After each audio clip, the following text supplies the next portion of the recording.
PABJ Radio, who is also another partner of ours, will be live streaming today's event. And you can catch the replay on EcoWord very soon. On And December also- 5th. What'd you say? December 5th. December 5th. You can replay on December 5th on EcoWord. And as I said, this is the PABJ event. This is PABJ's Media Access Day. And today we are going to be talking about AI and media at the intersection of democracy.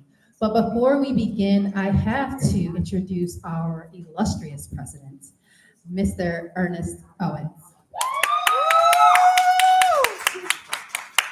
Good evening, everyone. Thank you so much, Monique, for that introduction. Please give a round of applause to our VP and our parliamentarian, Tahiti Chappelle, for helping put together this year's PABJ Media Access event. I don't want to be between yourself and eating. Shout out to our caterer, Real Food Eatery, which is providing very wholesome, nutritious meals. You should not be getting the itis because it's made with really good ingredients and not too much preservatives and starchy things. So it should really be good to keep you afloat. Also, make sure, if you didn't know, there is a tap for beer on the other end over there, so drink responsibly. But you can help yourself to unlimited. It's our little open bar kind of thing. We always have an open bar when we do something. If you are a PABJ member, just want to reiterate a couple of cool things coming up.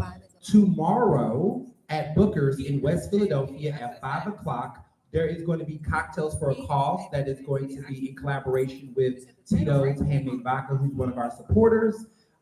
Every $1 at a Tito's cocktail that you get will go to support PABJ. So if you get a Cosmo, if you get a lemon drop, if you get their brand new lychee martini that they're making with the Tito's handcraft vodka, every $1 from those cocktails will go to support PABJ. And that kickoff is going to be tomorrow at 5 o'clock until. Now, if you can't make it tomorrow, but you still want to support, now until December 31st, they'll be running that special. So if you go to Booker's between now and December 31st, and you get a Tito's vodka cocktail, anything with Tito's vodka, $1 from each of those cocktails will go to support PABJ. So it's a really great fundraiser to support us. And I will be at the event tomorrow, of course, and so many of our members. So it's a good opportunity to network and mingle. They're going to be having drink specials and food specials and things like that. So just come out and support a Black-owned business in one of my favorite parts of town, which is West Philly, University City area, which is why we're mixing and mangling our events. We're not just having everything in the pipeline or in the city. We're mixing out throughout the city. And so this is one of those events that we're going to do that. Also, too, if you are a member, you got an email for our holiday party. All the details will be for our holiday party. And it's going to be on Wednesday, December 10th. And make sure that you RSVP for the head count. And that holiday party is going to be on Wednesday, December 10th. And that's going to be a substitute for our meeting. So if we love our monthly meeting, the holiday party we have gathering, it's going to be from 6 to 9, open bar. We're going to just beer, wine, cocktails, and everything else. Lots of great holiday food, festivities. There's no dress code. Dress in like a ornament or a Kwanzaa situation. Dress how you want to dress. Let's make that holiday party. Just make sure you are some time. 21 and up. I see some lovely little kids. This is a holiday party for grown folks. So leave the kiddies at home for that hour and an hour. I will start the program. I just wanted to say thank you all for coming out. Spread the word. Memberships are free this year. So you can get at PABJ.org. Thank you all. Thank you so much. Get your membership. It's free. What did I want to say? Come on in. Get some food. So this is being hosted another week in the Brown series, and this series is always focused on the topic and our partner, which is PABJ. And the one thing that we noticed when you walked in, there was a table with there are these lovely words that are onto the windows. One of them says share your stories. One of them says share your resources. Share your solutions. And there are corresponding photos as well. And today, as you guys talk about conversation, if there is a story about something experienced around AI or the lack of democracy at this moment, please share. If you have a solution that you should be considering that hasn't been discussed on this stage that you know about, please share. We will then pull all these things together, type them up and share them. But the goal is that we find common ground and how we can all move forward together around open and enjoy the evening. I would like to introduce you to our moderator, our and executive board member. Thank you, everybody.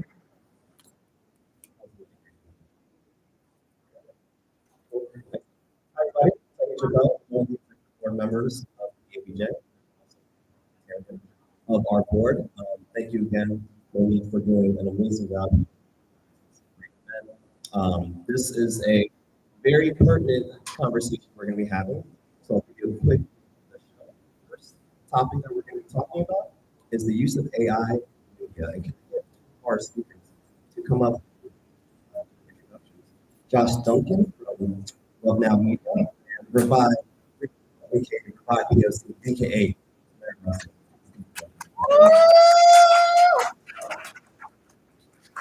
So a little bit of background on media access. We had access today was a great opportunity for us to bring in community members, journalists, to talk about relevant conversations that we have. We all know AI is here, and we all know AI is being used. We all know whether you love it or hate it, AI is here to stay. First panelist is going to talk about the use of AI in the media and what where there's all these fakes and all these interesting videos and other conversations coming up. Great robots.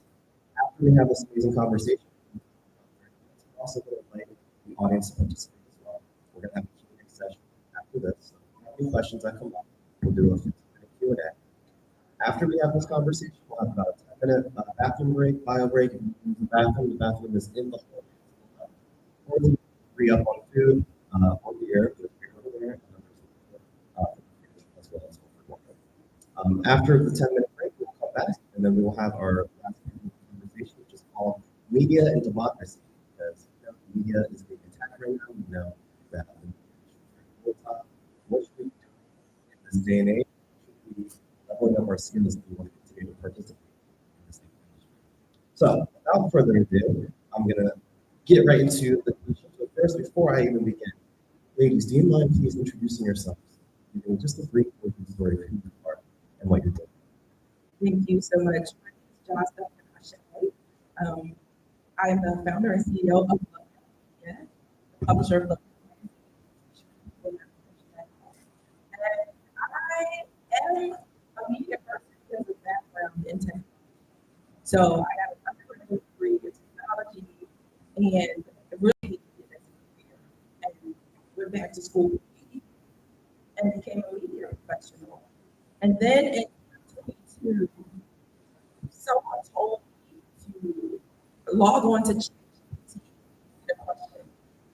And something in my brain just like completely rewired. I was up all night. I felt like I was cheating on my wife with a lover. I didn't know what was happening to me.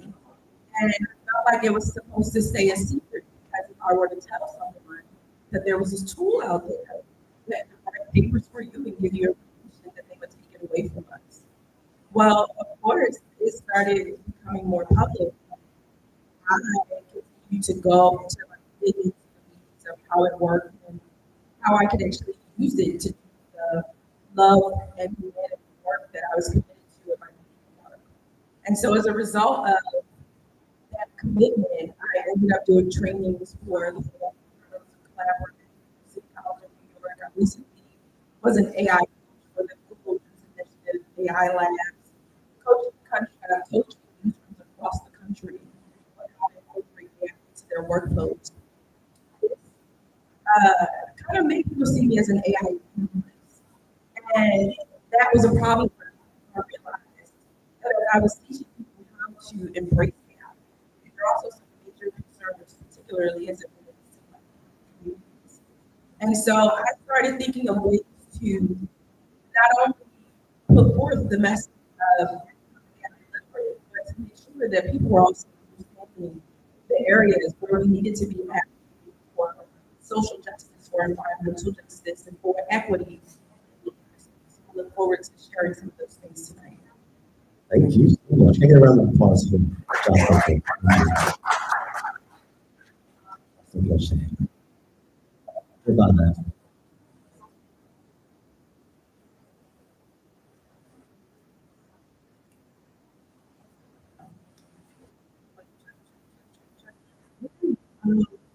Thanks, everyone. Good afternoon. Thank you all for coming, and we appreciate you all for being here. I'm actually testing right now. I'm a panelist as well as live streaming the platform right now, so it's going to be played back as well as being able to be heard right now in real time over live.com.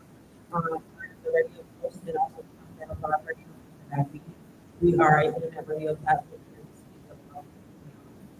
Do a lot for internet radio platform. So, shout out to your energy. We need that type of energy. Yeah, we do a lot down to storytelling, making sure that we are putting out the news and information for the people and about the people. Josh mentioned environmental justice. I'm also on WRB 92.1 or FM or radio, also 900 on radio every Friday from 10 to 11 a.m.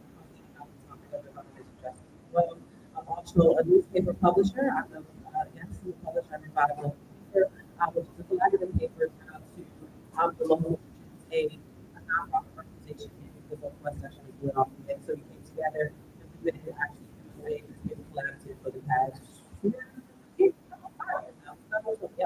5 years now.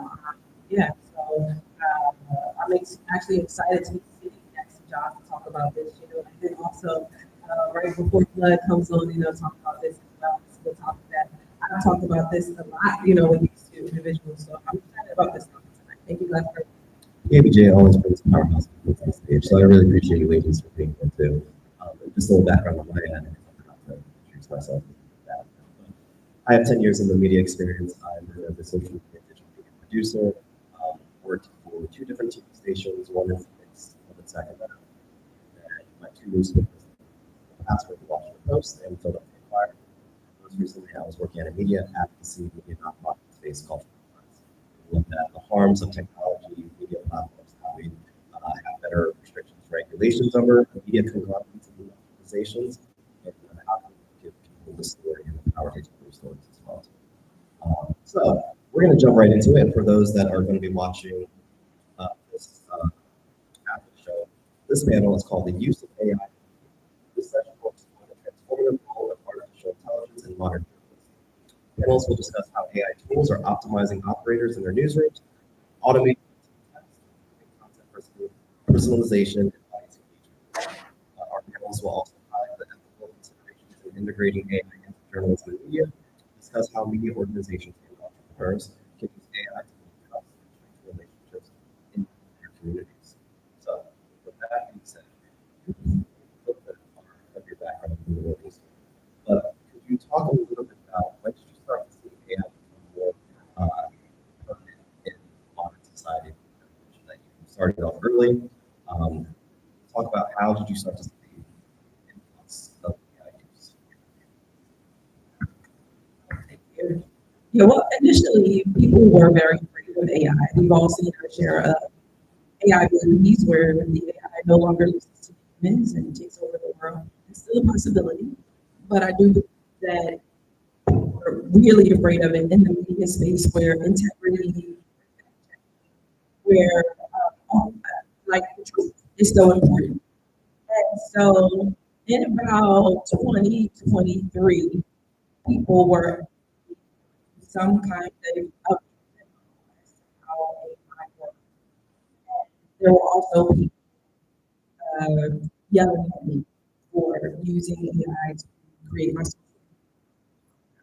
So I had to think kind of, and I think earlier people were researching the harms of AI because they were opposed to it.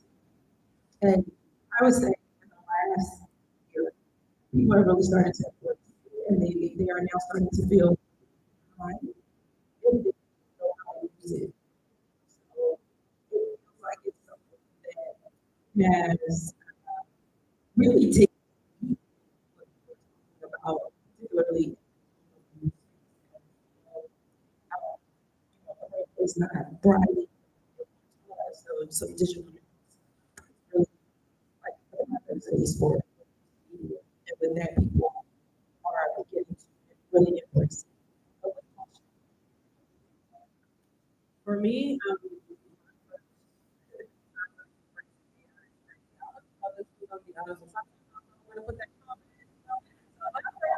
embracing some grammar. And when I was introduced to Grammarly, I was like, oh, you know, do a lot with it. So being able to correct my grammar, correct my punctuation, and then also helping when it comes down to rewriting some of the sentences to make it a little bit more clear, to make the statement shorter. Because, you know, I talk, so when I write, like I talk, but Grammarly helped me to shorten that. So that's how I actually get introduced to AI.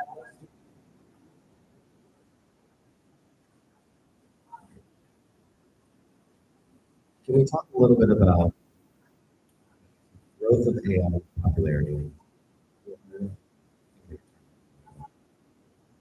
With the rise of AI being used, what are some of the concerns and what are the optimisms that you see in using AI?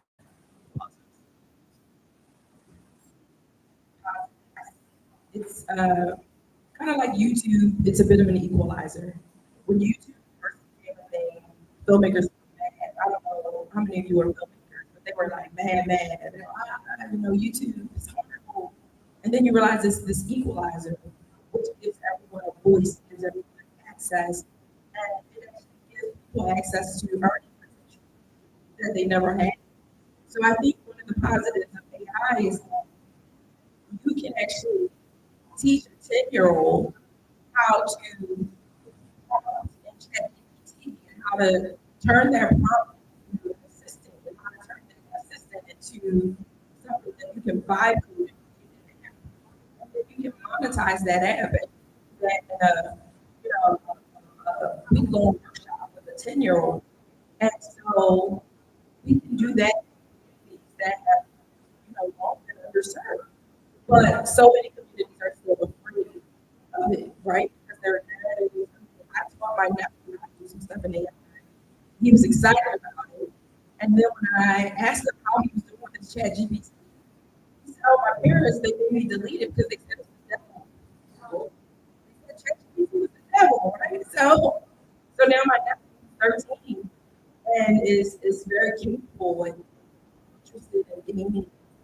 You know, he is facing the cultural barrier of not having the support of my brother to actually take full advantage of it. In terms of additional learners, I think we absolutely need more regulation in that kind of space. A lot of people are looking at individual use and it's a whole the users responsible for prompting. At one point, there was an article maybe 6 months ago that said, when people say please and thank you to ChatGPT, users want to don't tell me that. Tell OpenAI to reduce the amount of electricity they're using in these data centers. You know, create regulation for that. Now, one of the examples that reminds me of about 5 years ago in Philly, there was this, it was under give up. This fine for people who charged up to $3,000. So I remember that in Philly. It was this big push to find people who were not recycling. Then we found out Philly was sending their garbage down to Chester and burning it. And the incarcerator contaminated here. So it's like, you want to find the individual people $300, right? But we don't want to talk about the lack of regulation that the larger system, folks are playing and causing the harm. So I think that's the thing with OpenAI. There are a lot of harms that come from the environment, but I don't think we should be scaring people away from using it. I think we need to be advocating for there to be more political regulation and for the companies to be more responsible. Well, we got an hours-long conversation on everything you just said. Provide, what about you? What are some concerns and some optimism with AI and also how you probably see other people?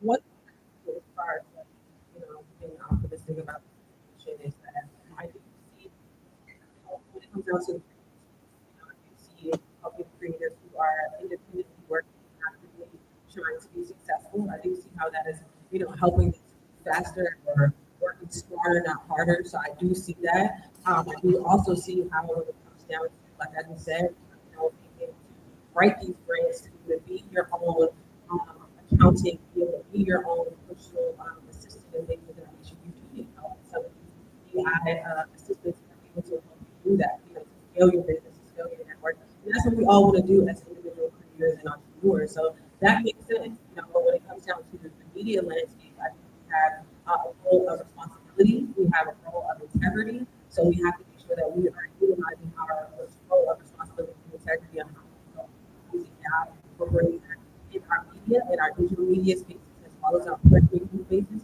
and then also in our audio, and how we are presenting ourselves, because people's voices are being copied every day.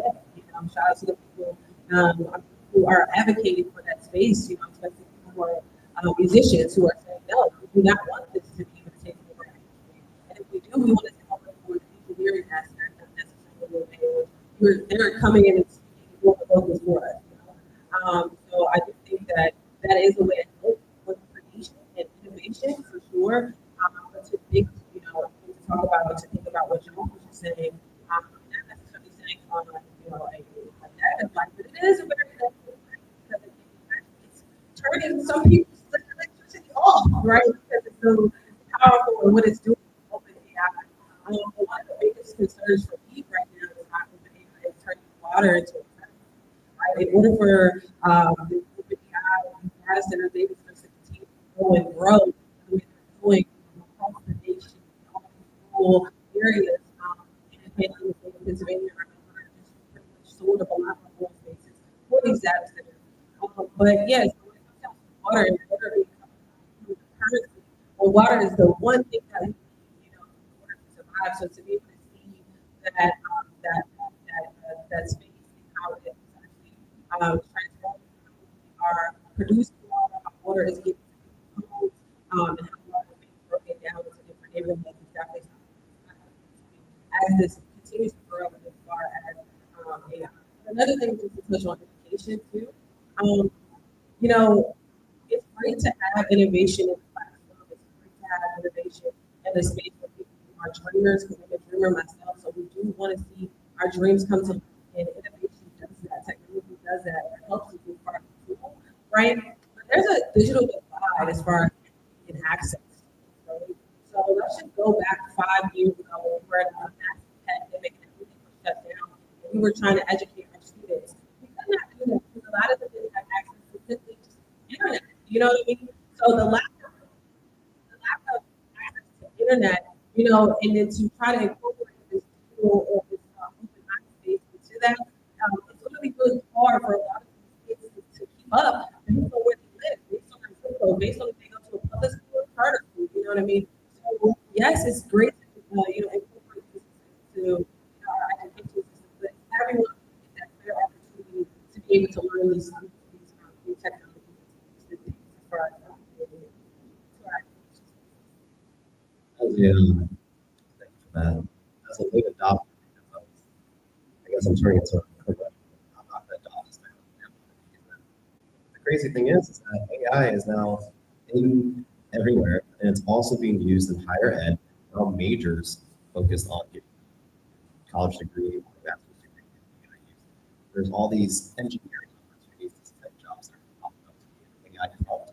Actually, you can get jobs for free jobs for AI, to train AI. Like this is becoming so great in our community. So I figured me getting into ChatGPT, I was like, all right, let's start using it. It's better to even though AI can be used as for harm, it's a tool that's being used. If you know how to use it, and be cognizant of how we can use it. So I appreciate you bringing that up. Can I just add one additional thing?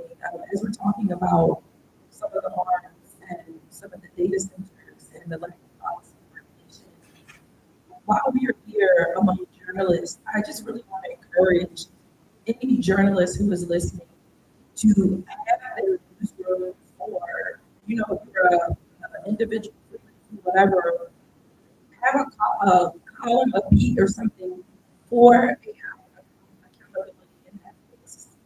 We need to have people reporting data on what is happening in our communities as it relates to AI, because there are people making billions of dollars and they are like rushing to the profit line. I don't know who uses GPT. So like if you let me geek out for a minute, if you pay attention to 5.1 as opposed to like 3.0.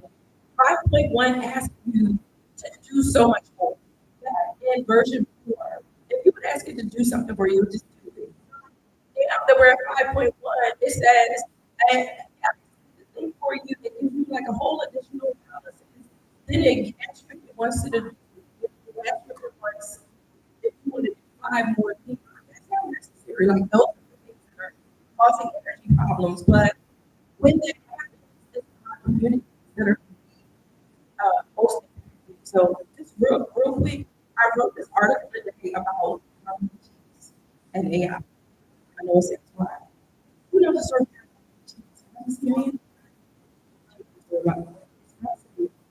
basically, the government had 500 billion pounds of cheese. Know why? Poor policy.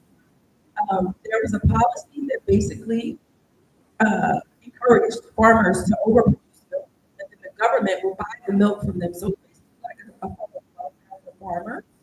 They didn't have to do with the milk, so they said, well, that's cheese. Ronald Reagan gets in office, and he's like, well, I don't want to expand this here, but we need something to do with this cheese. So there was this recession, and poor communities needed, rather than give them what they really needed, they dumped all of government cheese into the communities. So I think there's this strange connection to AI without the proper regulation. Like everything that is like out of our AI policy is going to be dumped into the community. So, all right, thanks y'all for letting me. No, that makes sense. Yeah, that's a good analogy. Well, I'm going to go to you real quick because you just mentioned about AI use in general and media as an entrepreneur. Can you kind of go through your day by day? Do you every day? How are you using AI on a regular basis or keeping free? Oh yeah, I definitely use ChatGPT. I have not bought ChatGPT. Subscription for ChatGPT, but I use Opus, and I bought the premium version of Opus. It is a AI generated app that helps you with your business. So you can take something from which I do, right? I do anywhere between 20 to 35-minute interviews, and I'll be able to break that 20 to 35-minute interview down to about 5 minutes, or 30 seconds, sound bite or something like that. So I use that because it actually helps me.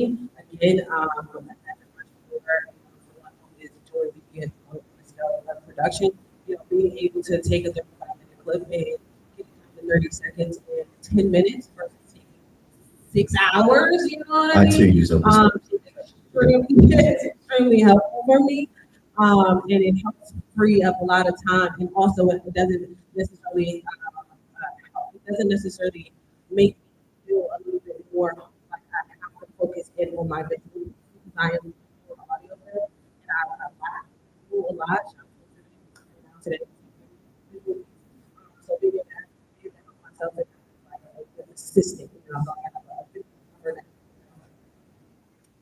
What about you? Are you using AI on a day-to-day basis? I use AI a lot.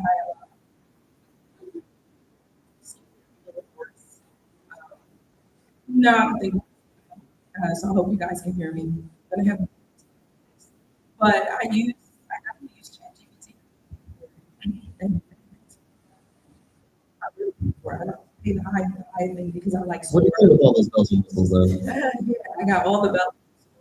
But I also, when you pay for it, you're able to train it to not train the money. There are certain features that you can just cut off the $20.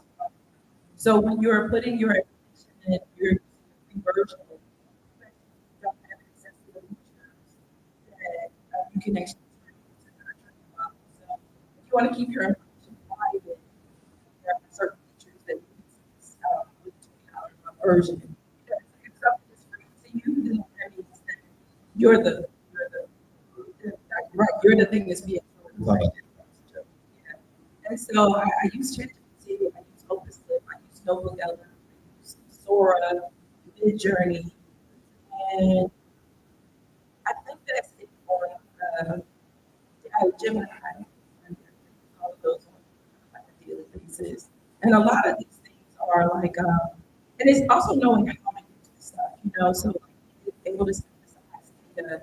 I just did a report. We have a big session for a client. It's like 5 hours of audio content. I was able to bring that audio content along with my methodology framework for the program into a project, a ChatGPT project, give us very specific instructions and I'm able to generate a report that I can edit. I can edit in 3 hours. It would have taken me 3 to 4 weeks to do. So yeah, I'm using it for that stuff, but really learning how to like to use it so that it makes the PowerPoint presentation for you, things like that, and you like it's incredible. It's incredible. And so I think it's powerful to have access to this kind of thing and to be able to compete with any person out there who is the same to know how to use it and to excel and be like super advanced at it. It's my way of taking advantage of this moment. And Revive mentioned like, it's a habit of the team. Right? Basically, create really lower the production time and cost to get your content out. Revive, in terms of just the media landscape and working on different aspects of journalism, how is AI impacting journalism in terms of the industry? How is it the way that some are utilizing it? You know about there are cases where there are, like I think I saw a video that there are highlights that are saying AI was used to generate the sports recap and all that. So how do you see AI being used and maybe either talked about transparently or not talked about transparently? Or, I think it is a roller coaster, right? You know, I one journalist at Expo, Josh, he's like, I'm super excited about AI. Where I'm like, you know, I can do that. You know, so I think that when it comes down to the media landscape, you get a lot of that conversation within between as far as how we go about utilizing the tools. Again, I encourage people all journalists to use it as a tool, not as a crutch. You know, not something that you are utilizing to get the job done, but utilizing to help you, you know, assist you in getting the job done. So, you know, when it comes down to the media landscape, I think that is an impact in a way that also oversaturating the conversations that we're having on a daily basis because of it's so much misinformation and disinformation that's being put out. And people don't know what's real anymore. So now you can put out a story, question mark. Oh, hey, you know, like that's real. And the fact that we have to have these type of conversations right now is extremely important because we're in a situation right now where this information is like happening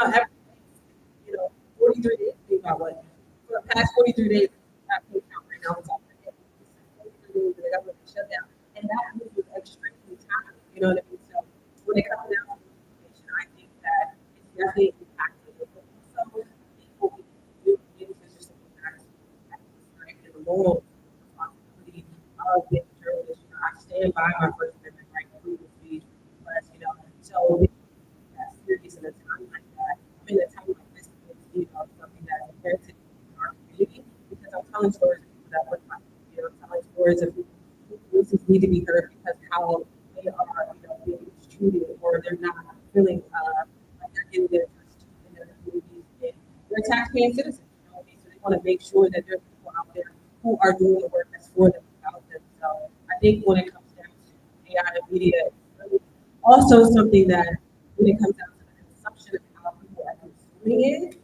it's really for the people. You know, some people like entertainment. Some people like the glitz and the glamour. You know, so some people enjoy the additions and the little, you know, sprinkles that they put on the news. You know, like if it's funnier, if it makes it more entertaining, or if it makes it a little bit more eye-catching. Again, I think it's just a roller coaster. I really think it comes down to the consumer, but also we as journalists, we have a huge responsibility. really brought that up for both of you all. Can you give us kind of some tips on how you determine AI has been used in journalism or media for certain ways? Is it getting more sophisticated or is it getting harder to check? Because I remember a couple years ago when we were using AI generated graphics and stuff, it was all in the hands, how great it is, but now. All right, so How are you making sure that you know what you're seeing is true? That's a great question. This is really hard for sure. I do my research. You know, I don't just first thing I see, I'm like, this is true, but I don't just agree with it. I go do my research. I look at my sources, to Washington Post, New York Times, double check that, make sure that's also something that they're circulating. Because I feel like they are the ones that have these type of buzz that would be. So I make sure I do my research first. Sure. Yeah, I use Scripps and I check them. Excuse me. Wait, you use AI to check? Hey, tell me about this tool. See, there's so many tools out there. So if you go to Scripps, SCRIPPS, they have an AI checker. So if something looks peculiar, you can just copy and paste the paragraph. And it'll tell you about 87% of this. Yeah. So I do that often. Um, Is it scripts? Is it like scripts media? Like, Yeah, oh, yeah, journalism. yeah, it's It might really get a little good. bit of a limit. And it's funny because like if you write a certain way, sometimes you know, say this is about 3%. Yeah, you're like, no, I wrote that.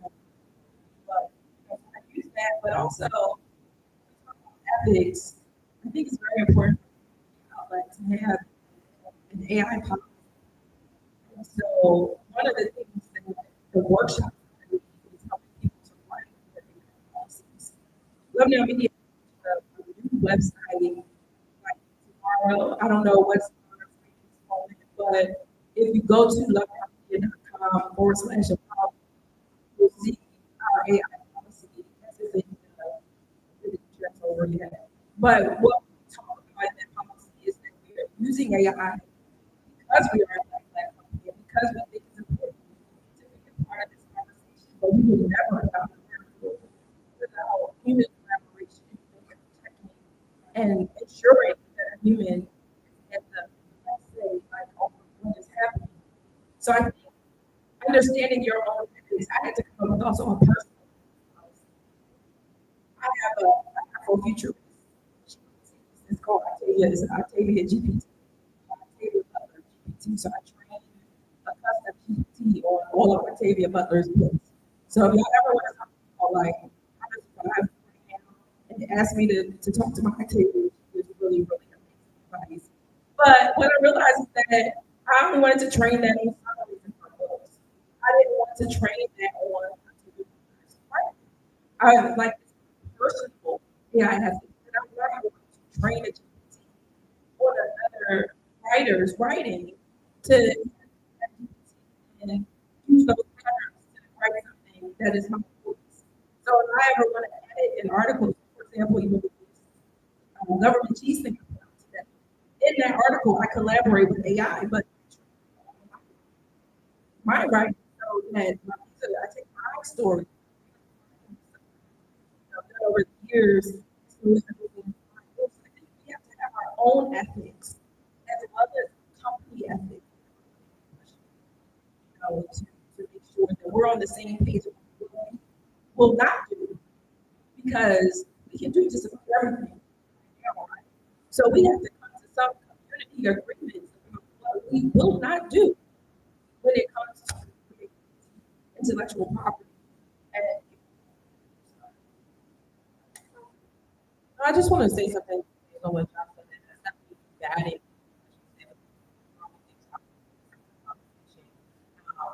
AI stands for artificial intelligence, right? The thought of us as content creators, journalists, or media makers having collaborated with artificial intelligence. Where's the authenticity in that space, right? When we talk about being a creator.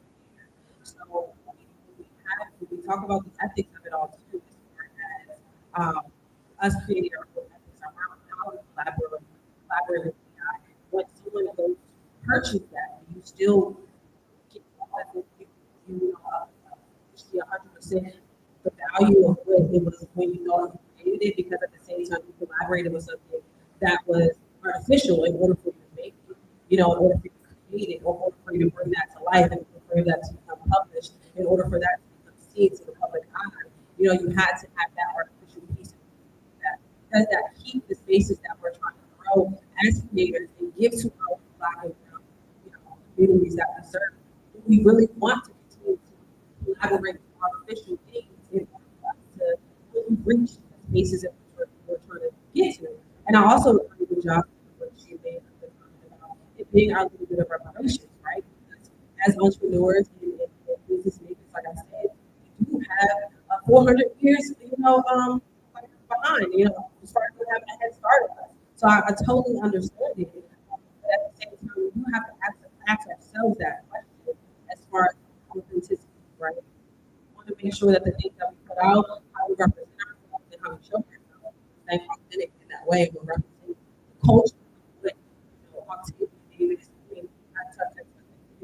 Miles Davis, you know, things like that. We're able to create. I was doing that. And so, yeah, let me take my time. Thank you so much. I love what you said. Artificial intelligence. I also consider AI artificial intelligence. I also consider AI African and indigenous because that's what I'm trained by AI to be. So I have so many GPTs where I can talk to my ancestors. I mean, like honestly, that I lost my mother 2 years ago, and the first time I experimented with visual AI, it was like put her images in the AI to create these images of her. I was like, I think I can create a custom GPT that would tell me the stuff my mom would tell me, that could use her voice when I need to hear something sweet. You know? So what I realized is that artificial intelligence is actually a technology. And when you understand the way that the large language models work, it's a certain way to grab the paradigm. So it's not necessarily artificial. Yes, there are hallucinations sometimes. But it's actually a technology that was trained on language, like the language, like whatever you trained it on. So that's, you know, books. So if I train it on ancestral intelligence, that provides, you know, the same principles that I use to you know, guide my living or whatever. I have a little, my own little AI corner of the world that I can actually talk to using a language that I use in my daily life. Also, for we get an indigenous reporting framework. Okay, I have full a custom GPT for that reporting framework. We're not publishing anymore. So, but if I ever wanted to refer to that reporting framework, I have an African and indigenous reporting framework built that it would consistently. So a freelancer once gave me a completely AI generated article, and I was really irritated. It was painful. But instead of having a whole thing, I actually ran through the framework and made some corrections based on it. And I sent it back to him. And I said, how is this? Because I didn't really have this whole AI. But it was a much better article because it so about the legacy I have connection why embrace those two letters, you know, into my little portal. So Wow. So much to that. Wow. Yeah, right. That's what I'm saying. The last question I'm going to get to because I'm glad that I talked about that whole year. We're going to utilize this tool how efficiently be informed about it. About first, we mentioned about the environment, so give our audience listeners to just some background on how does AI impact the environment? Can we talk about like just talk about data, talk about some of the water usage, give some insight on what's going on beyond the surface, under the surface that people don't often see or read about. and just a very tiny comment on what Josh said. I think, like I said, what I mentioned earlier, AI gives the space for people to become dreamers. So be able to put, you know, your African intelligence into your AI and prompt it and create, you know, an entire, you know, piece of it. Makes sense, you know what I'm saying? But that's because you were inspired by something to do. So that's why I think that it is going to be for dreamers, you know, for people to be able to create things come to life, their visions come to life, right? That's what artificial intelligence is doing for folks, pretty much. Yeah. But yeah, when it comes down to the environmental side of it, it is something that I'm focused on because it is currently a lot of Black and brown communities and also local communities. It is something that is creating more of what making water become currency. It's affecting people when it comes to air pollution, noise pollution, quality. And it's also affecting people when it comes to the utility bill because how much electricity you have to come on the grid and as power bill on a daily basis. So there's a lot of different effects when it comes down to Black and brown communities. We're actually about to have one or we have to start our life in South Philly with off 76 by the Chick-fil-A that they just built. Yeah, big old box, white box right there. There's going to be a small data center there as well. So we're going to have one here. I'm in the city of Philadelphia. It's going to be a lot in the state of Pennsylvania within these next 4 years. The state of Virginia, which is another Commonwealth state, which is so as the state of now the data centers of Virginia. So, What should we be asking? What question should we be asking when we start to see these data centers with all of that? What the conversation actually happening? You see something like that problem here. it's too late.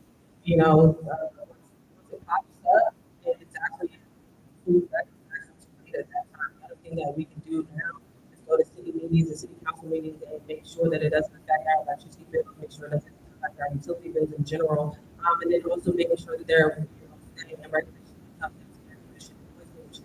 But once it's already there, we're too late. We've been there when the hearings were happening, where the committee was talking about it, when they were going on. But yeah, once it's already established, it's already go.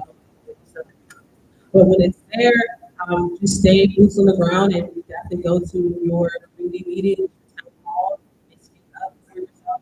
Noise pollution is a thing. That little irritating ring that comes from the data centers, like it really can drive people crazy at night when it's time to go to sleep. Like really depending on how close the data centers are to these neighborhoods. And a lot of people also all $100,000 homes are seeing this effect as well. Just about people who live in poverty, people who are living in suburban areas are seeing the effect as well because of the new pollution and how close these things are being built to their homes. Because at one point, behind their home, they just had nothing but trees back there. Now they look back at the home, like they had all the gas in their behind them, everything. Not just affecting low income, it's something to affect everyone. And I think that's why this is what we're talking about it. Shout out to everyone who did it. This past November, we received 3 judges here in the state of Pennsylvania. That's a lot of things to the 3 judges that we received. EJ, as far as making our space and speaking of that, in the state of Pennsylvania when it comes down to environmental justice. So yeah, just continue to move. This is a thing as far as the question. But then also, when you talk about it, making sure you're talking to the right folks. So one person that I will recommend specifically for this Councilwoman Jamie Garcia. She is the person who is in charge of the environmental justice committee for the city of Philadelphia. When Josh spoke about Chester, Senator, running our trash in Chester, she's actually spearheading the committee right now to try to minimize that. I don't think it's going to stop because right now we have an actual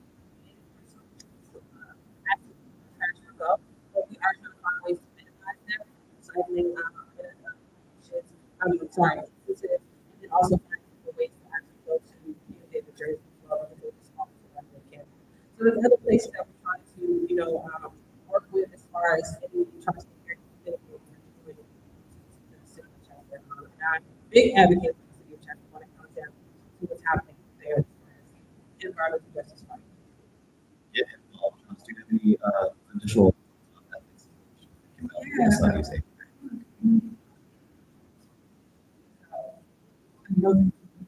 We should all be about organizing, mobilizing, the changes that are in our community. So this pops up, make sure that you or a neighbor or get together with people and talk about whether this isn't your water bill or your water pressure or your electric bill.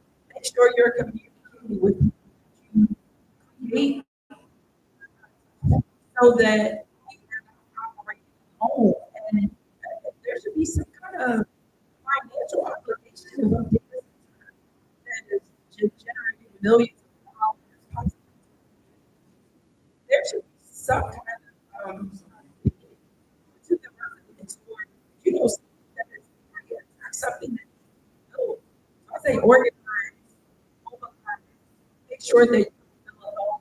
Someone suddenly is sick, 30 days or 60 years, the data centers can make sure that you're not trying.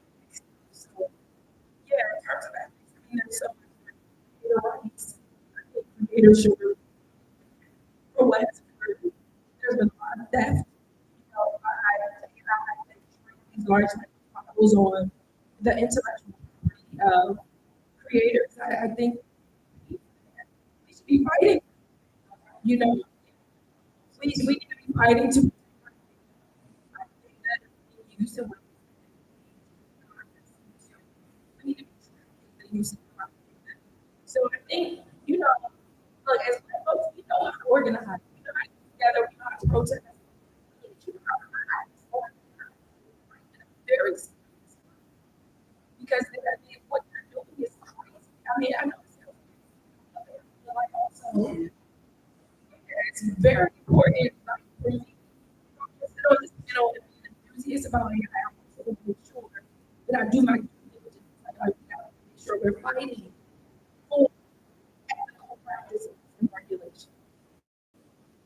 Thank you so much. Can I get a round of applause?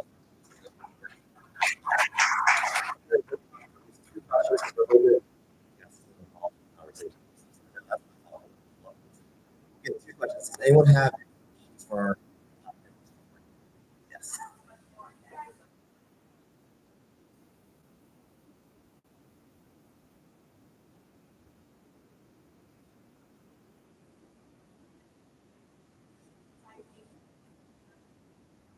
So creation versus enhancement.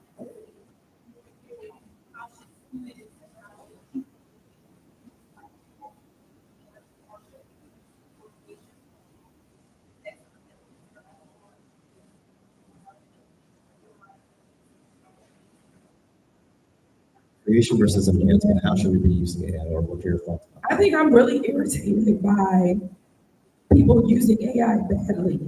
So like that writer just used it badly. I'm like, dude, you don't even talk like this. You should have trained it on your voice at least, like I wasn't so mad. So I'm not or in the university setting right now, I would teach my students how to use it. I would have my students write ethics, their own AI policies as well as their own academic policies, so that they are making personal commitments. For example, not use other students for to train or whatever do their work. But if they create their own GPT, for example, to be an assistant for their economics class, that's what I would be fully supportive of that. But you just have to use it well. I think people are trying to go around and use it now. It just makes really bad, sloppy out, people are calling it like worse.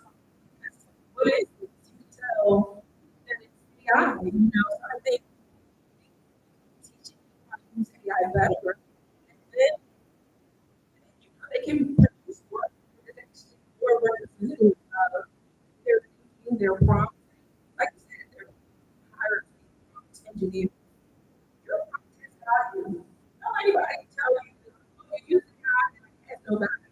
You can write a very specific prompt, incredible output, and train on the right material.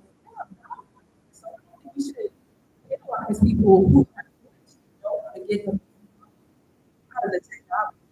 But I do think we need to set boundaries and create policies so that we know how we're using it. Um,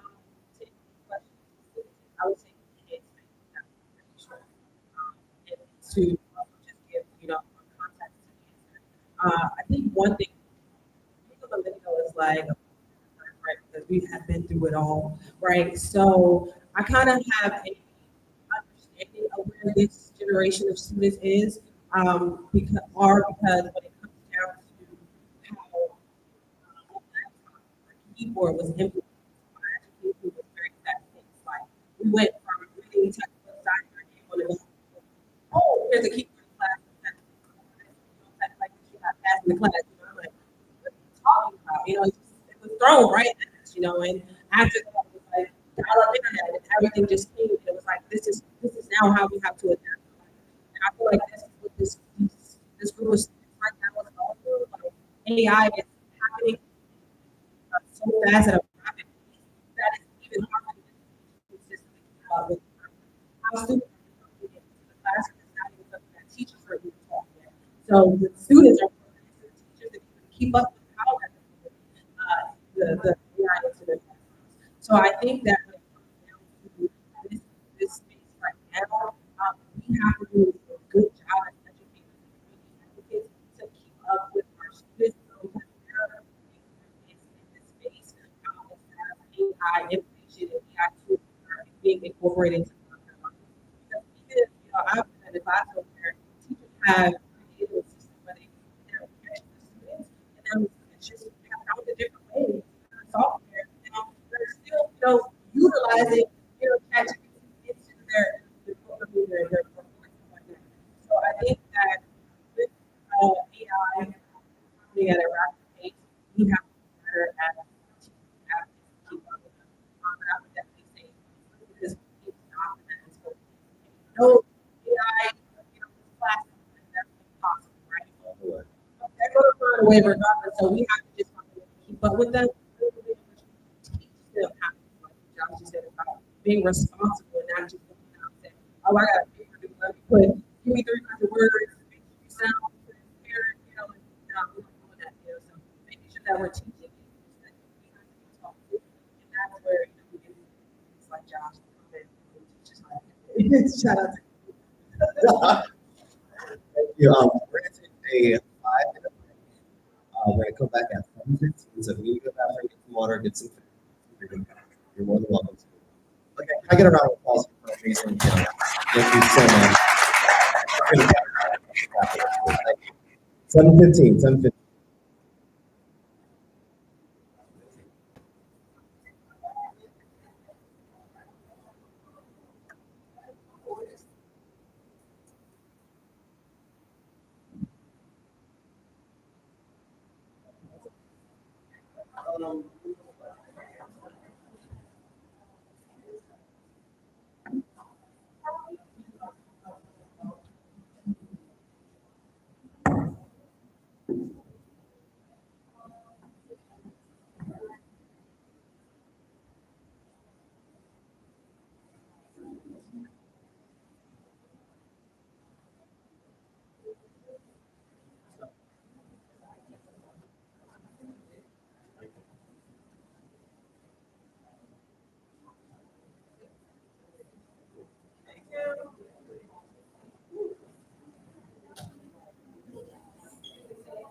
It was working a bit. Just went out. All good. That's all good. Oh yeah. It works. We get it. It's all good. Appreciate it.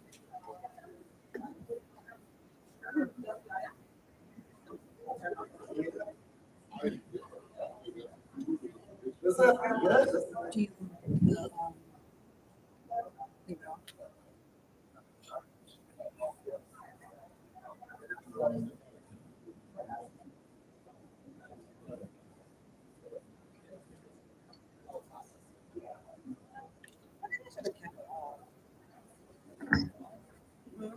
I just turned it off. It's gonna take that 15 seconds. I was saying because turn it back on. I was gonna say I would leave it off until it's time to.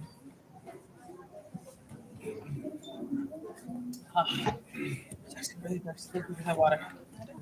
We could have had it the whole time. Just on the side. I didn't want to do that.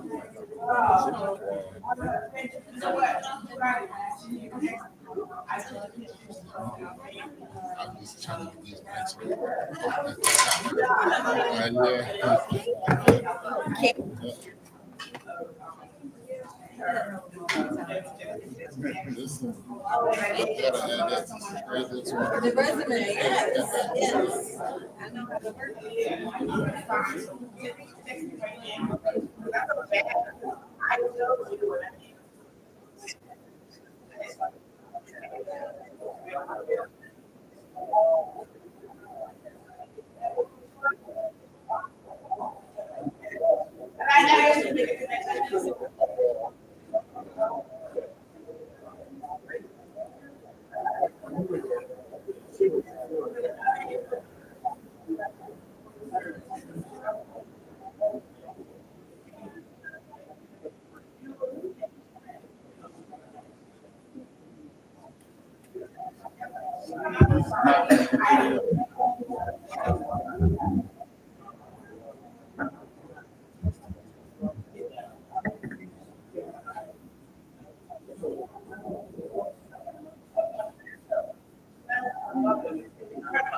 And then you saw me with just Jackson.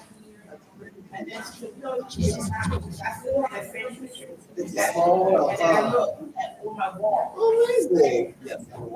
You know, I'm sitting there. Trust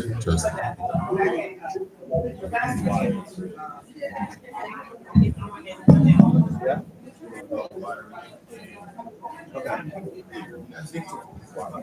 We're gonna come to town, everybody. We're gonna start our last session of the evening. Can I take this off the stand? Yeah. Feel like a singer. Pull this a little. Thank you. We have our two next esteemed panelists, which, Victor, I'm also going to ask you just for your comments a little bit on AI as well, so that we can segue into this next conversation. I'm curious to hear what you want to say. That's okay. No, I just want to hear your thoughts. 1, 2.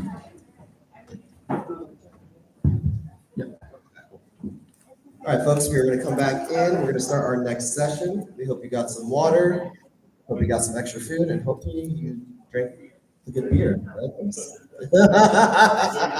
The good free beer. Rebecca, are we ready to?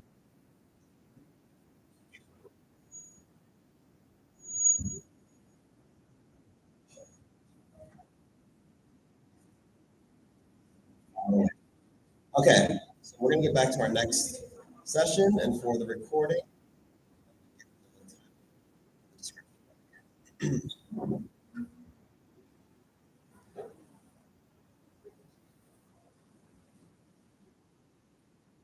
Our second, or last, is titled Media and Democracy.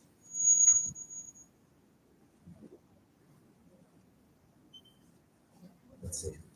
Media and democracy.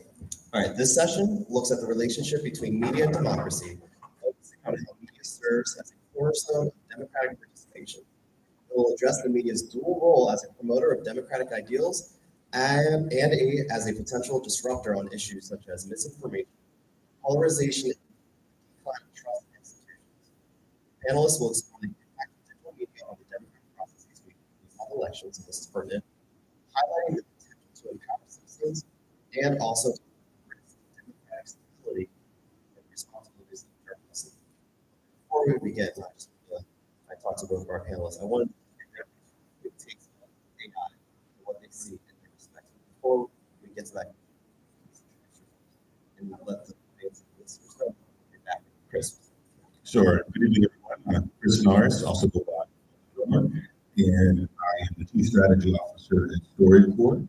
We're a national nonprofit organization for 23 years, been crisscrossing the country, telling the stories of everyday Americans and archiving them in the library for posterity. We have the largest collection of human voices ever assembled. 700,000 participants participated in StoryCorps. You can hear our stories every Friday.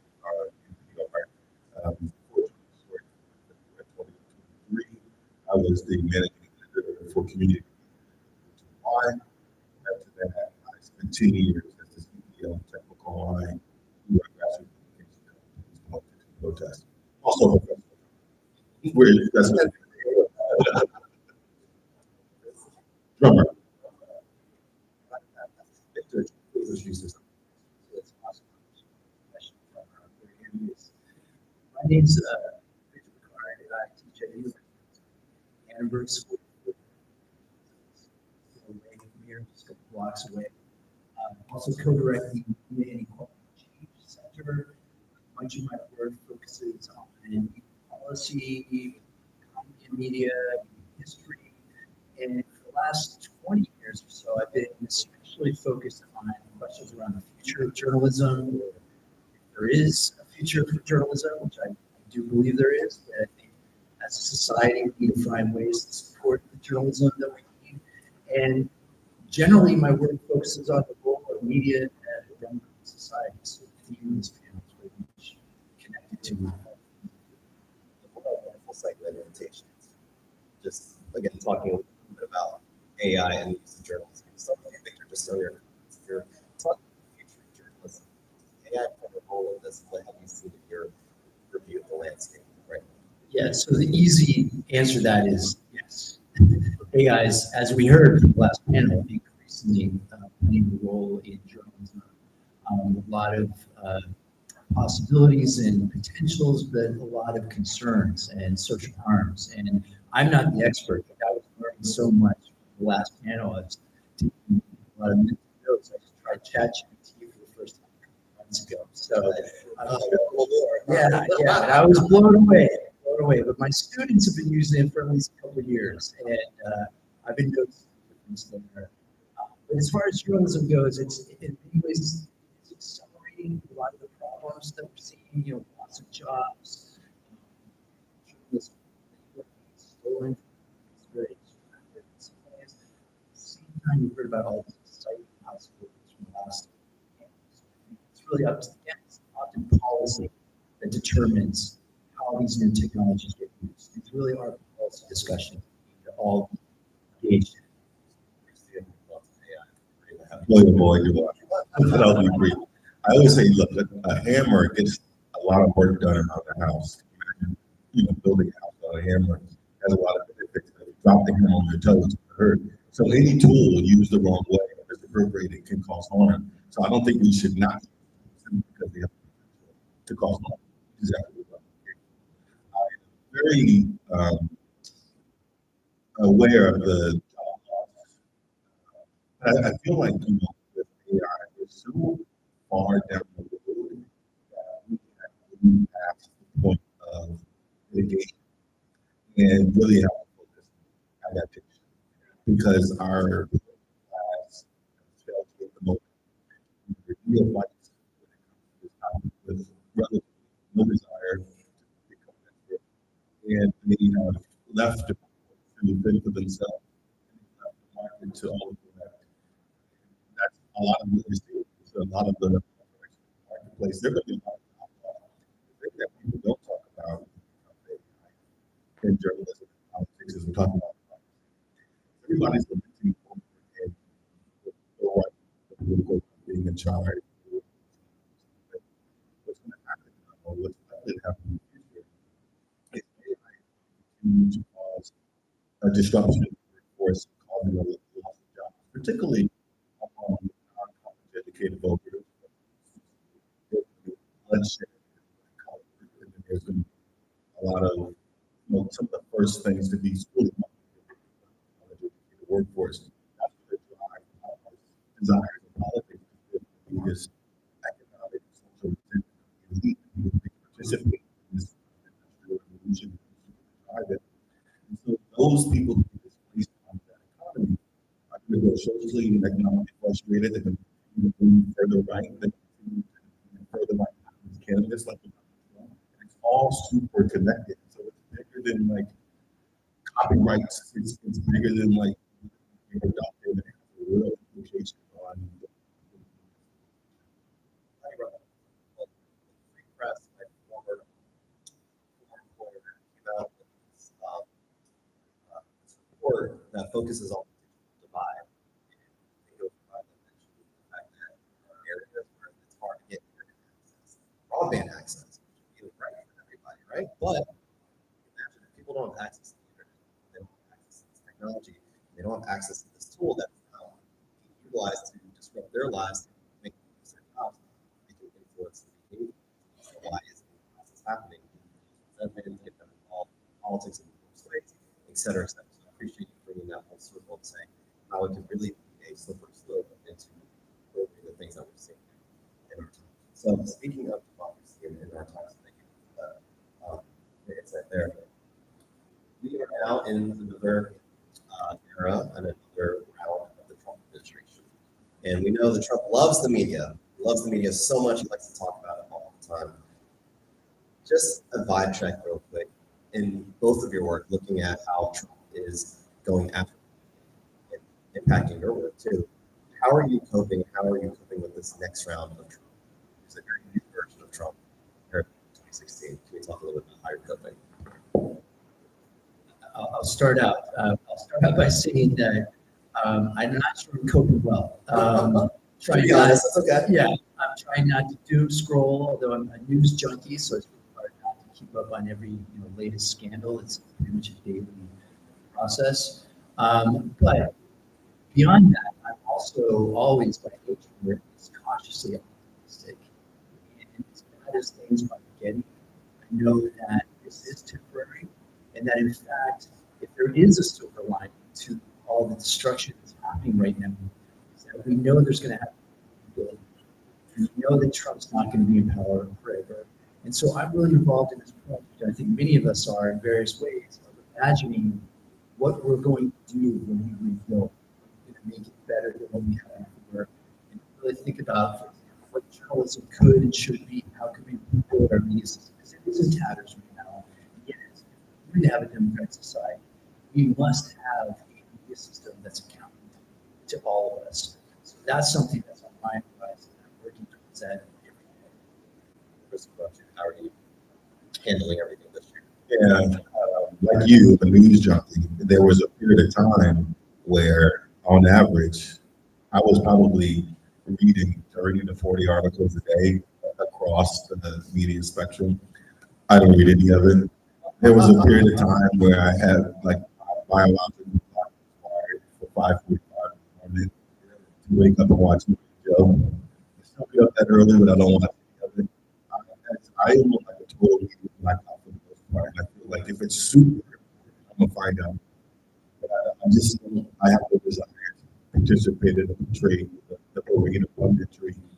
People who watch the news and watch the hours and heard every perspective. To your point, though, I do think it's building, and I think that we are in this kind of place both socially and economically that kind of forces innovation, kind of forces collaboration, market conditions that will be good and bad. It may not feel like it, but we will survive it. That's not the minimum of the suffering that's happening, either hunger that's happening, but as somebody who's kind of like this principle, everything is temporary. This is temporary. And it's funny, the glue that pull back now is the kind of schism or civil war that's happening, right? Where you're starting to see it splinter into factions and cannibalizing their own, right?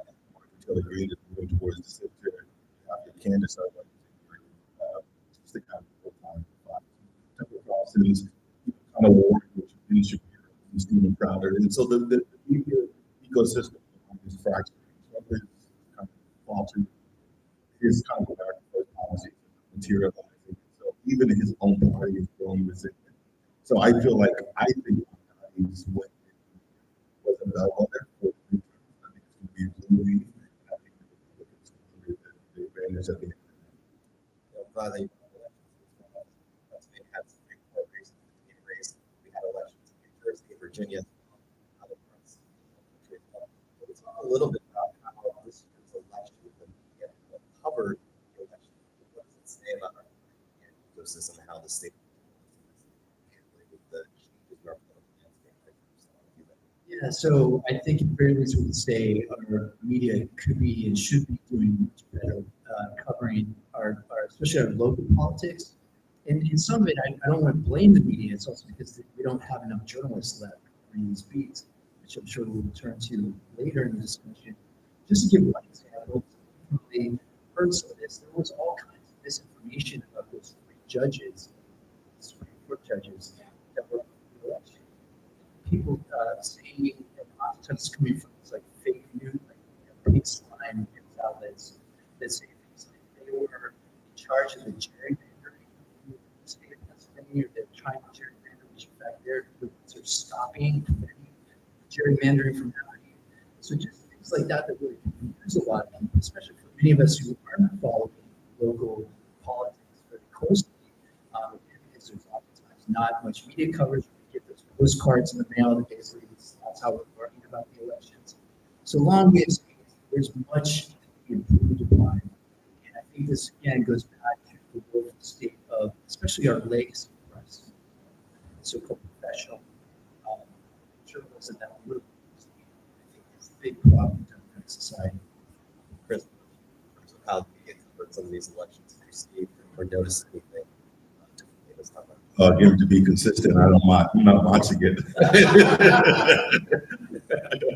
I don't have a big opinion on it, but I will say, a ward leader friend of mine reached out about the judicial election and what they could do, and I told him, I said, well, let's work on some AI.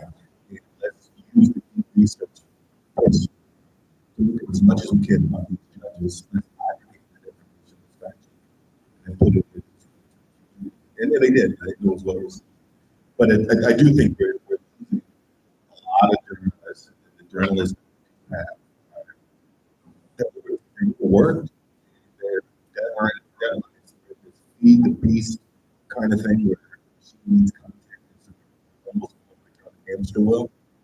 But also, I would say, look, that's been the case long before the 2024 election. I've been since 2009. already know many of these personally. Every year since 2009, with the judicial election,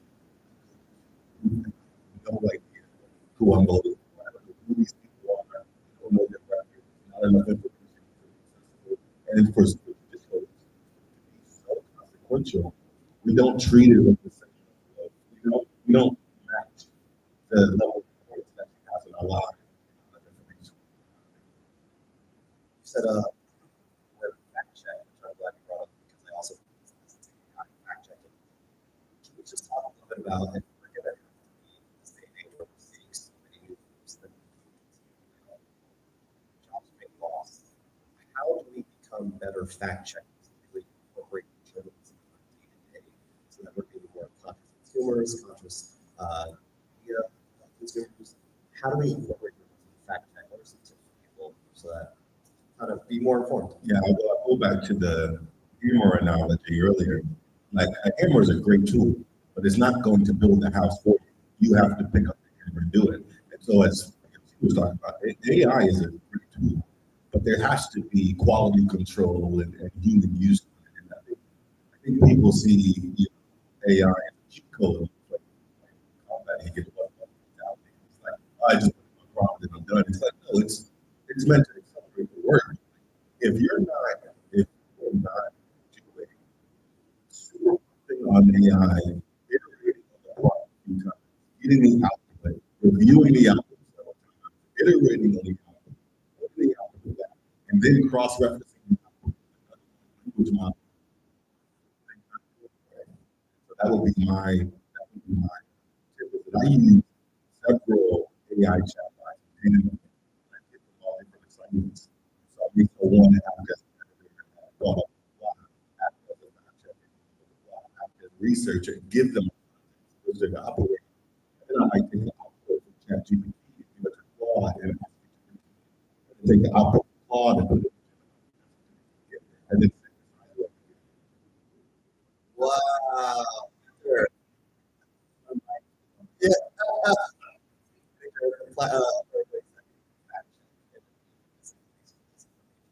And they So I'm gonna spin on it. And first of all, fact checking is such work, but it's also not sufficient, right?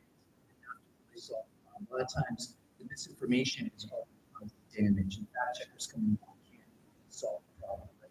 So I think it really goes back to this theme that I keep hitting on, which are journalists too. A lot of the fact checkers are often the first ones that lose their jobs at news organizations. As much as we as individuals need to have our own level of media literacy and try to get information from multiple sources, this is a systemic problem. And individual reminds me of what we were hearing in the last panel, say that individuals need to do a better job. This is a society-wide problem.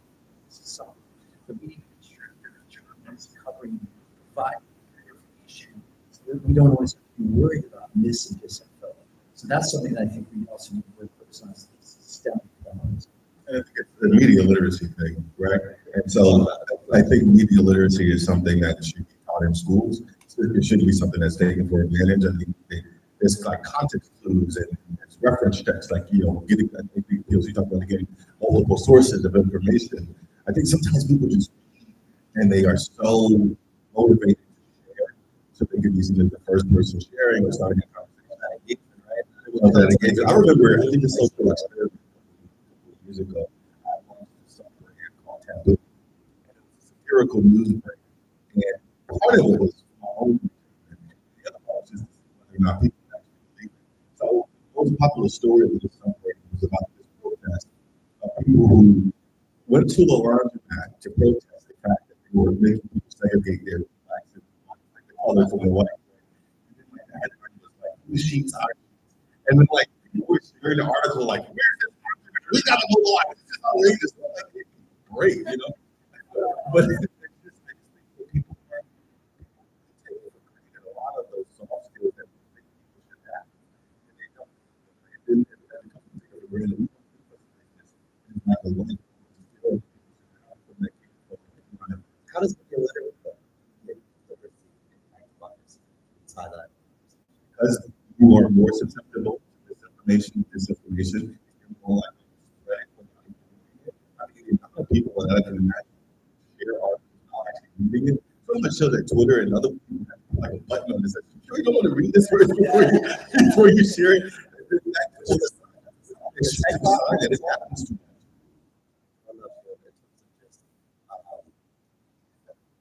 Literacy.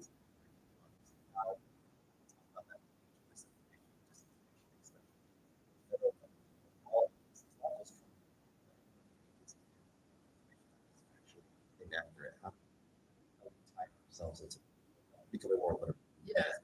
Yeah, I totally agree with Chris. We need to be teaching media literacy and basically starting in kindergarten. Like we need to really have that ingrained in the official curriculum for all members of society so that they come in not being so easily deceived by what's increasingly inherently based misinformation, disinformation. And a lot of times what's driving this is that it also is profitable for these companies that are proliferating social media firms. They want us to be engaged, right? They want us to click on things. So, the truth is paywall, the lies are free. And this is the stuff that just flows through our media system. But it doesn't have to be that way. It's often blamed on human nature. I wouldn't blame it on human nature. This is incentivized by these commercial profit-seeking logics that drive all. And that's a policy problem. If we can stop that, if we wanted to, we can change that. We talked about the impact of the state media, that there's not a lot of journalists in the world anymore working for newsrooms. A lot of people have to be bootstrapped, freelance. Where is the funding? Where is the solution to help support not just the legacy companies, but also people who want to be entrepreneurs, who have smaller businesses? Where's the help coming from? Is it coming from the state government? Is it coming from local governments? Should the city of Philadelphia be doing some sort of funding for local journalists and content creators? I think we know nothing about what's happening. I'll throw out a few ideas. I'll start out by saying yes to everything you just said. I definitely think a lot of the problems we're looking at, we're dealing with today, trace back to these market failures, that there's simply not profitable business to support the level of journalism we all need. And just to throw a few numbers out there, since the early 2000s, we've lost 75% of our newspaper journalists, almost 40% of our newspapers. And those jobs aren't coming back in other sectors. There used to be 40 journalists for every 100,000 people. Now there's 0.2 journalists for every 100,000 people. So you see news deserts. There's now 17 counties in Pennsylvania that have 1 or 0 sources of local news and information. So we all learn in school that democracy requires a free, by implication, functional press system. And we're losing that. So we're just not going to have democracy to figure out a way to fix this. And the only way we're going to be able to fix it is public investment. Sure, just as we invest in public schools, that we invest in local public media outlets. And there just so happens, I think a lot of folks probably know, is my representative, Chris Rapp. Sorry, I'm clearly not a professional. But Chris Rapp, who happens to be my representative, just dropped 2 bills yesterday. That's one of them is based on the New Jersey Civic Information Consortium bill, and that model, which has been in operation for a bunch of years, $10 million with local journalism initiatives across the state. This will do the same thing. We need to focus on news organizations that are serving communities of highest need, otherwise news deserts. The second bill is going to be focused on a fellowship program that assigns journalism fellows to community newsrooms. And these would be like early career journalists, the community newsrooms in areas of highest need. So together, those 2 bills can make a huge difference and support the kind of journalism that we need. Chris, I'm sure part of your job is to worry about fundraising and trying to include, ensure that your company is continuing that sort of folks is continuing to function, be able to do the job that you want to do. What are the conversations that are happening around just the impact of supporting organizations like yours? Conversations happening around finances? I definitely want to get back to what you're saying, because you said something that sparked the thought, and I told him I was going to let him go first because I didn't want to steal his thunder, because he's the expert there. But no, we lost $2.2 million in funding this year as a result of Trump's defunding of the Corporation for Public. And I think the Corporation for Public Broadcasting is a really important institution. But at the same time, it was a conversation holding whether or not you actually want the government paying for the news operations because it creates a conflict of interest, and even NPR. That's like the government to be the largest provider of funds for the news that has to the public. I think that what we should be doing is zooming out the concept of civic information solution. And I think that we should be thinking about civic life broadly. So not just civic information, but civic life. And I think within that, we should have a third party that was like a corporation broadcasting, an independent corporation from the government. But that it doesn't just fund broadcast news, it funds civic life more broadly. That includes public funded elections, news, that includes all the things that makes civic life trainings on how to be a blackout, because being a blackout, what you're seeing, what it means, what is all of that context information. And I think that when we start to think about what does it mean to, what does civic life actually look like? What's the civic life continuum? So everything from attending the school board, to going to the council, to registering to vote, to being a super voter, to being a new subscriber, all of that has to be taken into consideration. Because what happened is these civic information bills, these things will come up, and you know, they give a lot of news organization to start, but then the news organization has to figure out business model, and it comes back to the same kind of unsustainable. There is no model that's sustainable. News, where they make it for early education, and so the news organizations think, hey, now we're putting this behind paywall. We have to think about what's happening. There's subscription. To begin quiet, internet, and so you're going to start seeing more media consolidation happening. So I think that we have to, and we have to think about, as you said, we have to think about journalism. We have to think about in the context of civic life. And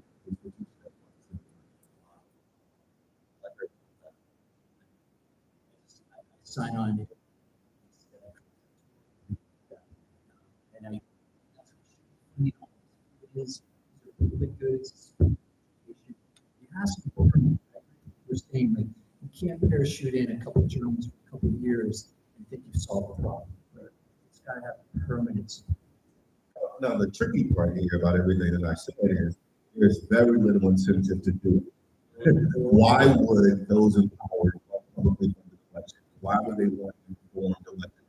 Why would they want to create the conditions for people to be aware of everything from your judicial elections to what's happening in the municipal?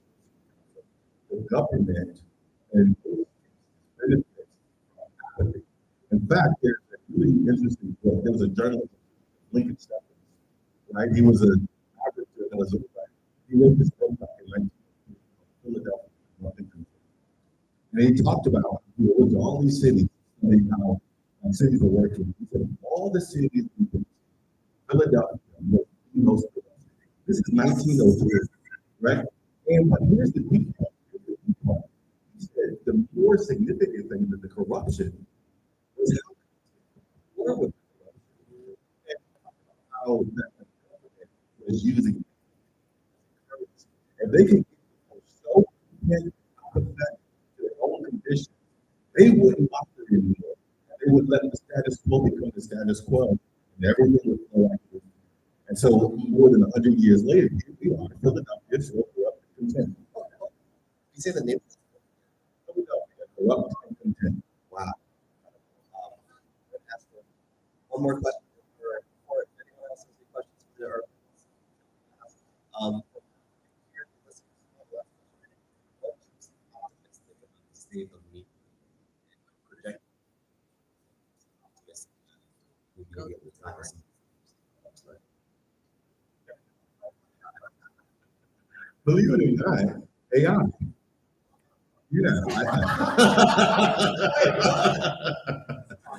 I think that AI has lowered the bar for creation and has allowed people who don't even, know how to make. If you go out and just use these areas, right, or at least help with that. The part of around journalism that AI is never going to be able to do is the human part, going and talking to another person, and that's the part that we have to be premium on. Not worrying about whether or not we can edit as good as the NPR, right? I mean, it'll get there. Journalism will always be human connection, and as long as we the fact that there is no robot, no matter how smart, lower, also shooting. So that's where and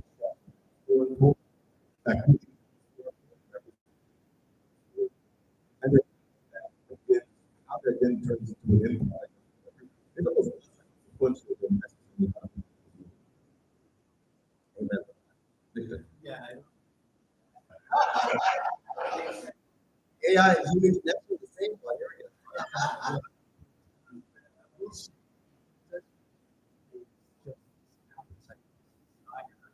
So many people that we meet journalists, that actually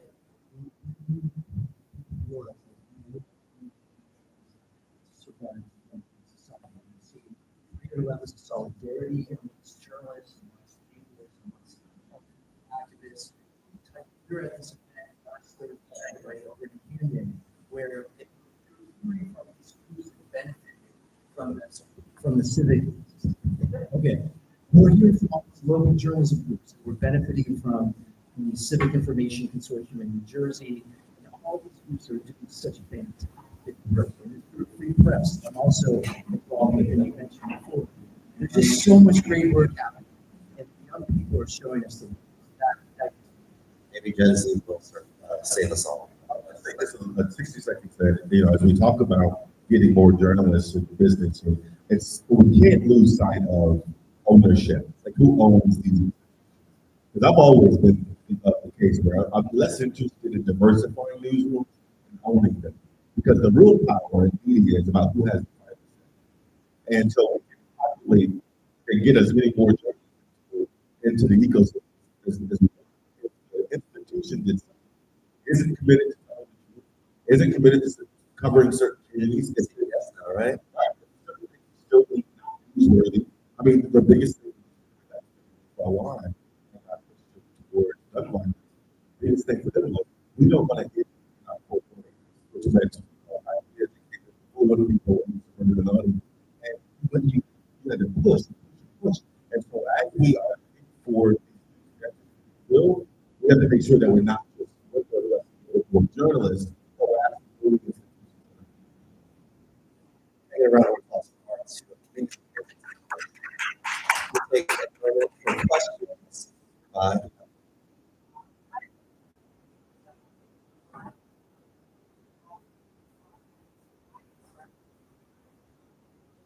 There's so many biases when it comes down to AI, also when it comes down to the algorithm and how the algorithm actually helps people find different type of news and information, or how they explore the news and information based on different biases. So I wanted to touch on that. And then also I just wanted to make a quick comment, right, that you didn't necessarily say it was something that you believe, but you mentioned it as far as NPR, saying, should we have the government actually fund our public media spaces? And when we actually are looking at it, the government is not funding public media, we as taxpayers are funding public media. So yes, the government should still put money into that pocket, so we can have public media. Yes. People using the public funds. Yeah, good. Go back to getting civically. If we're not civically engaged to tell our government to use our money in a certain way, then it's never going to happen. or maybe there's a way to that still uses public power that doesn't have to use the government as a pass through. Right? So it's about re-engineering society, reorganizing society. And does government really have to be the broker of information? Sorry, I didn't mean. Sorry, your question was? Oh, bias. Can you say more little more about bias? When it comes down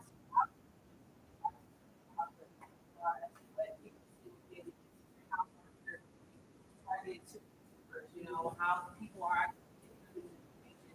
What, you know, to their local schools that was at the publisher or the education, but you don't see that, you just see the city doing another project. I'll just say a couple quick things. That, first of all, those algorithms we know are engineered, right, to again maximize our engagement and capture our attention and capture our data and sell it to data brokers who then target us with advertising. And you know, Facebook and a lot of these other social media platforms are actually deplatforming news and information. In Canada, Facebook now has a news ban, so there's no journalism there in these news feeds. So yeah, did that instead of publishers, they just said we won't have any news media. And we did that in the US too.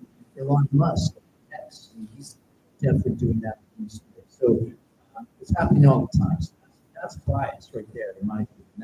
That shouldn't be allowed. We should have regulations against that. Any other questions in the audience? Again, thank you both, and thank you everybody for coming. Thank you so much for participating. Thank you to our esteemed speakers. Thank you to Courtney for really organizing a lot of this. You did so much work. Thank you to CIC for participating. Revive, thank you for helping us record. Carl, thank you for the video and the photos too. There's still some food left. There's some water as well. Feel free to mingle here as well. Thank you again for joining everybody. And we look forward to the afternoon. Thank you.